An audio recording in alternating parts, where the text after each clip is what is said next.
Hello friends, this video on Why Do We Fall Ill Part 8 is brought to you by examfear.com. No more fear from exam. Now we will talk about some of the terminologies related to infection. So whenever we talk of infection, there are certain terms which often comes our way. So I just want to talk about few such terms. So the first term which I will talk about is a pathogen. What is a pathogen? Microbes that cause diseases are often known as pathogens, right? So here in this lesson, we are everywhere using the term microbes, but somewhere you will see that they will use the word pathogen. So examples of pathogens are the viruses, bacteria, fungi, protozoa, because they are all capable of causing diseases and they cause diseases. So that is why they are known as pathogens. So why I am telling this is that maybe when you go through a textbook or maybe when you are going through somewhere else and you find this word, you should not feel that you never heard it somewhere, right? That's why I am just telling you what are pathogens. They are nothing but the microbes which cause diseases. Host. What is a host? Organism that the microbe attacks or infects. Now these microbes will cause diseases. So where will it cause diseases? It will target some organism where it will cause disease. So that organism is known as host. Best example is human beings. Right? If you look at this figure, this poor human being gets infected when he is attacked by this bacteria, right? So this is the bacteria which is going to attack this human being. So this human being is a host for this bacteria, right? So this bacteria is a pathogen and the human being is a host. The next one is parasite. What is a parasite? Often people get a lot of confusion between a pathogen and parasite. Many people think that pathogen and parasite are all the same, but they are not exactly the same, even though they look quite similar. What are parasites? These are organisms that live in the body of host and derives nutrients from host, not necessarily kill the host. Okay, so parasites also live in the body of a host, right? It will also survive, or it needs, for its survival, it also needs some nutrients and food, so it will derive its nutrients from that host itself. But that doesn't mean that it will kill the host. One example of a parasite is tapeworms and lice. Lice would be the best example for you to understand. Let us suppose this lady has a lice in her hair. Do you think that the lady will die? Obviously not, right? But at the same time, if you look at this lice, what is it doing? It is living in the body of the host. Who is the host? Host is the organism that the microbe attacks. So here the lice is attacking this lady. So the lady is the host. So this lice is living in the body of the host, and it is deriving its nutrients from the host. So what is the lice doing? The lice actually sucks blood, right? So the lice is getting all its nutrients from the hair. So it is happy there. It is growing and it is also multiplying in number. So it is deriving its nutrients, but it is not killing the lady as well, right? But so you might ask, so what is the difference between a pathogen? Because the pathogen also enters the body of a host and the pathogen also lives inside the body of host. Now, pathogens cause diseases. They will always cause diseases. But when we talk of parasites, it is not necessary that they will cause diseases. Because for parasites, if you see, it is good if that person is alive. If the host is living, it is good for the parasite, because the parasite is getting its nutrients from the host. So the parasite will be happy if the host is living. If this lady dies, what will happen? The parasite will also not get its nutrient. The lice will also not get its nutrient. So the lice will also eventually die, right? So the lice doesn't want this lady to die. But when we talk of pathogen, for example, the bacteria or viruses, they enter the body of the host and they cause diseases, right? But in case of parasites, it is not necessary that they will cause diseases. However, sometimes these parasites can also cause diseases. For example, the tapeworms, which I mentioned. Sometimes it happens that people have worms inside their body for a very long time, but they did not face any problems as such. But the worm has been continuously taking nutrients from the person's body. Now, since the worm is also taking a lot of nutrients from the person's body, so what is happening? So whatever amount of food he is eating, a good portion of it is actually consumed by the worm. So the person is eventually becoming weaker, right? Now, when the person becomes weak, he becomes a target for many diseases, right? And eventually it might cause diseases in that person. So sometimes the parasite can cause disease in the host, but it is not necessary that it will always kill the host or it will always cause diseases. So that is the difference between a parasite and a pathogen, right? And the last term, which again we will discuss, is vector. Vector we however discussed in the previous slide, but still I would like to discuss it once again. So it introduces the parasites into the host body. So vector is the one which will introduce the parasite into the host's body. The best example is mosquito. So when a mosquito bites you, what is it doing? It is actually introducing the parasite into your body. Now that parasite can kill you, the parasite can cause a disease in you, the parasite might not cause a disease in you. That again depends on the type of parasite that is being introduced into the body. So now you understand each of these terms: pathogen, host, parasite and vector, right? Why I explained them? I didn't just explain them out of the way, since they are all related to infection, and I'm sure when you go through your textbooks or when you go through any other book, you will come across these terms. So it is good if you know them, right? Okay. So with this we got quite a good amount of idea about the infectious diseases, what causes the infectious diseases, how the infectious disease spread from one person to another person, right? So now we will talk about how do the infectious agents affect our body. Right? That means now we have understood it up to so far that the infectious diseases, how they come to our body from somebody else's body. Now once it comes to our body, what does it do inside our body? Where does it go inside our body, and what happens inside our body? So we will try to have a look to that part in this section, right? So now the question is, our body is so large. So once the microbes enter inside our body, they have so many options to go. So they can go wherever they like. What do you think the microbes will mainly target at? I mean, where the microbes go, what are the factors on which it depends? So the target site is decided by the point of entry. So point of entry means the point from which the microbe is entering our body. Let us look at this example. Let us suppose if the microbe, say the microbe is a bacteria here. Now if this bacteria enters our body while breathing through our nose, so what will happen? So this nose is the point of entry, right? So it is entering through the nose. So what do you think is the easiest target for this bacteria? The easiest target would be the lungs, because when it goes through the nose, this nasopharynx will directly connect it to the lungs. So it can directly go to the lungs and it can sit there.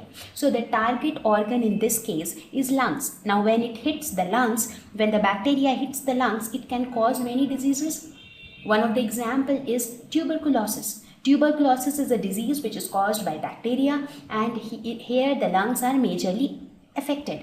So what kind of problems will be there? I mean, what will be the symptoms of this disease? Since your lungs are affected, what do you think should be the symptoms? Because everything is related, right? So if your lungs are affected, do you think that you will get headache?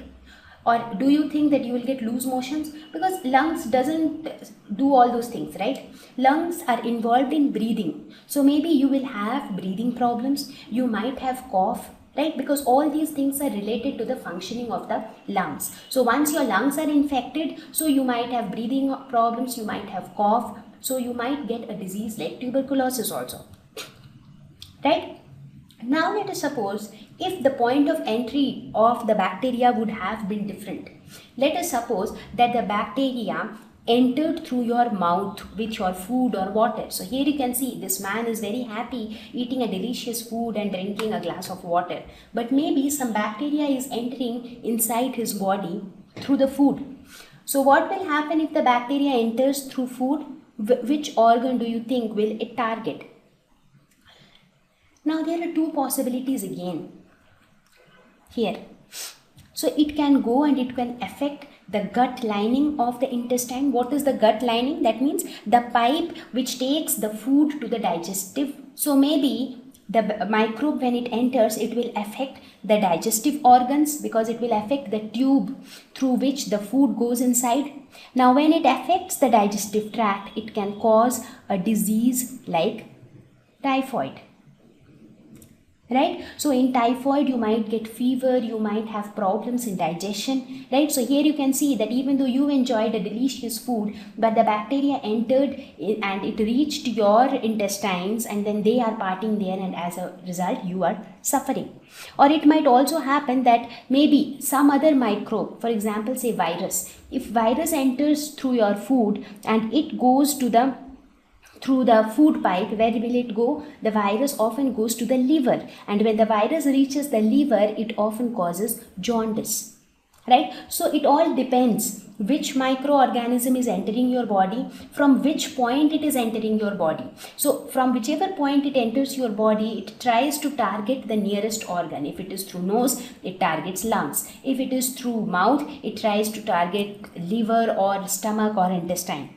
Right? So it, depending upon from where it is entering, it decides its target organ. Right? And depending upon the target organ, depending upon the organ of the body which is affected, you will have symptoms of the disease. For example, if your brain is affected, you might have headaches, you might get fits, you might become unconscious at times, right? Similarly, if your stomach or intestine is affected, you might have indigestion problems, you might have loose motions, you might get stomach pain. Again, if you have the lungs affected, you will have breathing problems. So depending upon the organs which are affected, the symptoms of the disease will be seen. Right? So this is one way by which the microorganisms decide their target site. Now, there are other scenarios as well where they can also spread from one part to different body parts. It is not always that a microorganism enters the body, it targets the lungs and then it sits inside the lungs. That is not the case always. In some cases, it is seen that it enters through one point and then it spreads to different body parts. Right? So let us look at some of these kind of examples. Let us suppose this lady is bitten by a mosquito. So which is the point of entry? Point of entry is her skin, right? Because the mosquito is sitting on her skin and is biting her and is also injecting the microbe inside her body. Then it is seen that these microbes can go to the liver and then it can spread through to all the red blood cells of the body. That means it will spread because red blood cells are present throughout the body. So these microbes will actually affect all the red blood cells throughout the body, and as a result it will cause malaria. Right? So that means in this case the mosquito bite entered the microbes or introduced the microbes in your body. These microbes affected your liver. So it went till your liver and it also went to all the red blood cells of the body. Similarly, the same mosquito bite could have also made the microbes reach to your brain. The microbes can even travel high up to your brain. Now, when the microbes reach your brain, you might get symptoms like headaches, fits, vomiting, and you might end up with a disease like brain fever. Right? So the same mosquito bite can give rise to something like brain fever, and the same mosquito bite can also give rise something like malaria. So whether it is malaria or it is brain fever, it depends upon the microbe which is entering your body, because malaria is caused by a specific type of microbe. Similarly, brain fever is caused by a specific type of microbe. So that depends upon the type of microbe. Right? And it also depends upon the organ which is hit. If it is the brain which is the target, you get brain fever. If it is the liver and the red blood cells which are the targets, you get malaria. Now, since your red blood cells are affected, that is why when a patient suffers from malaria, the doctor first he looks at the symptoms and the signs of the disease, and then he diagnoses that maybe it is malaria. But he becomes sure only when he asks you to get your blood tests done, because when when you come back with your blood test reports, the report shows that the blood is contaminated with a infection, right? So now you can see that till now we discussed two ways by which the infectious agents affect inside our body. One is it will hit the organ which is nearest to the point of entry. The second option is it will hit through one portion of the body and then it will spread to all other parts of the body, right? So another example of this is the HIV virus. The AIDS happened because of a virus, right? So that virus will also, as I mentioned, AIDS generally spread through sexual contact. So maybe that virus will enter the body through the sex organs, but then it gradually spreads to all the lymph nodes of the body, and that is how it spreads throughout the body, right? So these kind of scenarios happen for certain cases. Now there is yet another scenario where some infectious agents also target the immune system of the body. Now the question is, what is immune system? Immune system plays a very, very important role for our health, right? What is immune system? First, let us try to understand what is the immune system. What does it do? Only then we will be able to understand what happens when the infectious agents target the immune system. Let us try to understand the immune system. So, immune system is a network of cells that protects the body from foreign particles. Now, let us look at this example in order to understand the immune system. Let us suppose that this beautiful house is yours and you have employed these security guards to ensure that your house is safe and secured from thieves and robbers, right? So these two persons, these security guards are the protectors of your house.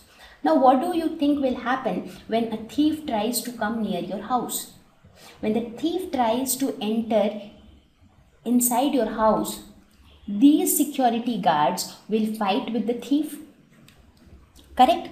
Now if in this fight the security guards win, then what will happen? The thief will run away, he will go back. So your house is protected. But if in this war the thief wins, maybe the thief is having more powerful weapons than your security guards, then in that case the thief will win. And what will happen? The thief will enter your house and the thief will take things, steal things from your house, and you will lose things, right? So this is a story which I told you, and I am sure you have understood the story, right? Now imagine that your health or your body is this house. So this house is your body, right? And these security guards which you have employed for the protection of your house is the immune system. So immune system of your body always wants to protect your body from foreign particles. What are the foreign particles? Foreign particles can be anything. It can be a microbe, it can be a bacteria, virus, fungi, it can be some dust, dirt, anything. So the immune system will always try to protect you from these foreign particles. Now as soon as a foreign particle enters your body, what happens? For example, a mosquito had bitten you and it has introduced a microbe inside your body. So that means, let us suppose it is similar to the scenario that a thief entered the premises of your house. The thief entered the boundary of your house. Now when the thief is outside your house boundary, this security guards will not fight, right? Because they will not know if he is a thief or if he is going to bother you or not. But as soon as the thief is entering your boundary, what will happen? The security guards will start fighting. Similarly, as soon as a microbe enters, a group of cells of the affected tissue is employed to kill off the microbes. That means, let us suppose if the mosquito, let us suppose if while breathing, a microbe entered and it went to your lungs, right? So the affected tissue is what? The tissue of your lungs, right? So the tissue, a group of cells inside that lung tissue will be employed to kill off the microbes. So that means a group of cells, that those are your security guards. So those security guards of the lung tissue will start fighting with the bacteria which has entered the lungs, right? So this process is known as inflammation. So inflammation is a process in which a group of cells are employed to kill off the microbes or to kill off the foreign particles. So this process is inflammation. Now what happens if those group of cells win?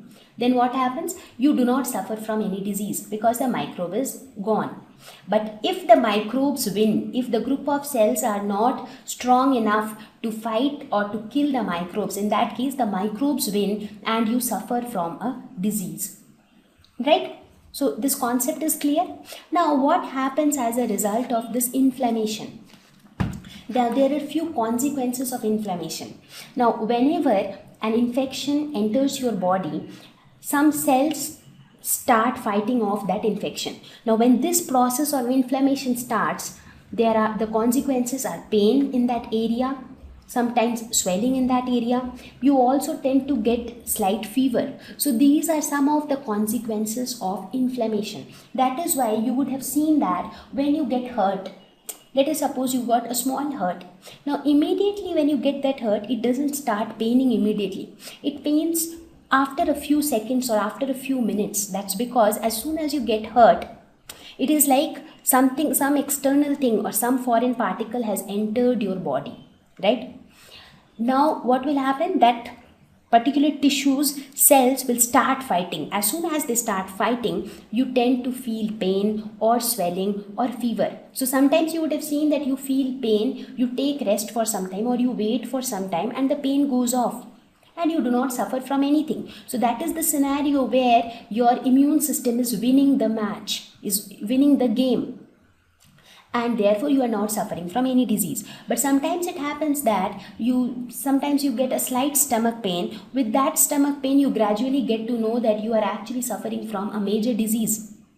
So that is the scenario where it started off with a fight between the immune system and the microbes, but finally the microbes won, and that is why you are suffering from a disease.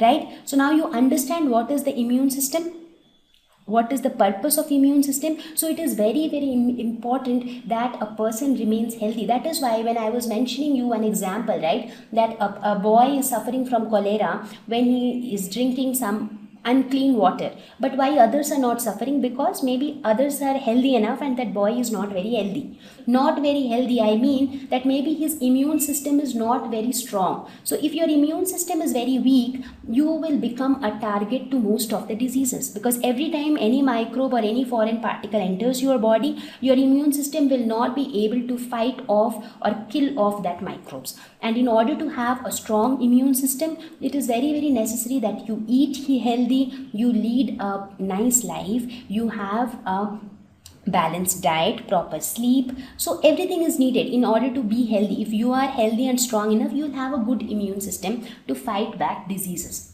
right? So now you understand what is immune system. So now try to understand the first statement. Some agents target the immune system of the body. So some infection, as we saw in the last two slides, some agents will target only the nearest organ from the point of entry. Some will spread to different parts of the body. Now there are some others who will target the immune system of the body. So you can understand how dangerous these kind of agents will be. So the example of this is AIDS. In AIDS, the virus enters through the sex organs, but then they target the immune system of the body. So they damage the immune system of the body. Now, if your immune system is damaged, what will happen? Immediately you will not feel anything, right? Because immune system is not functioning every time. It is functioning only when you get some infection. So once your immune system is completely damaged, what will happen? Even if you get little cold, there is nothing inside your body to fight off that little cold. So that little cold also will turn very severe and it will turn into pneumonia. Similarly, if you get a small indigestion happens, and if you get some loose motions, so there is nothing again to fight off those loose motions, and it will increase and it will aggravate and will become diarrhea. Now, so these small infections will become severe and ultimately this will lead to death of that person. So that is why AIDS is considered to be a very severe disease, because it actually spoils the immune system of the body. So these are also some kind of infectious agents who will not go anywhere else. It will just target the immune system of the body. So they are very intelligent agents. They know that immune system are the one who will try to fight back with me. So they directly target the immune system.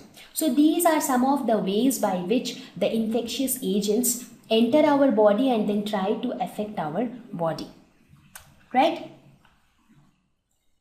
Thank you. Please visit www.examfear.com to watch more videos, attempt free online test, get free study material, find tutors and mentors. Thank you once again.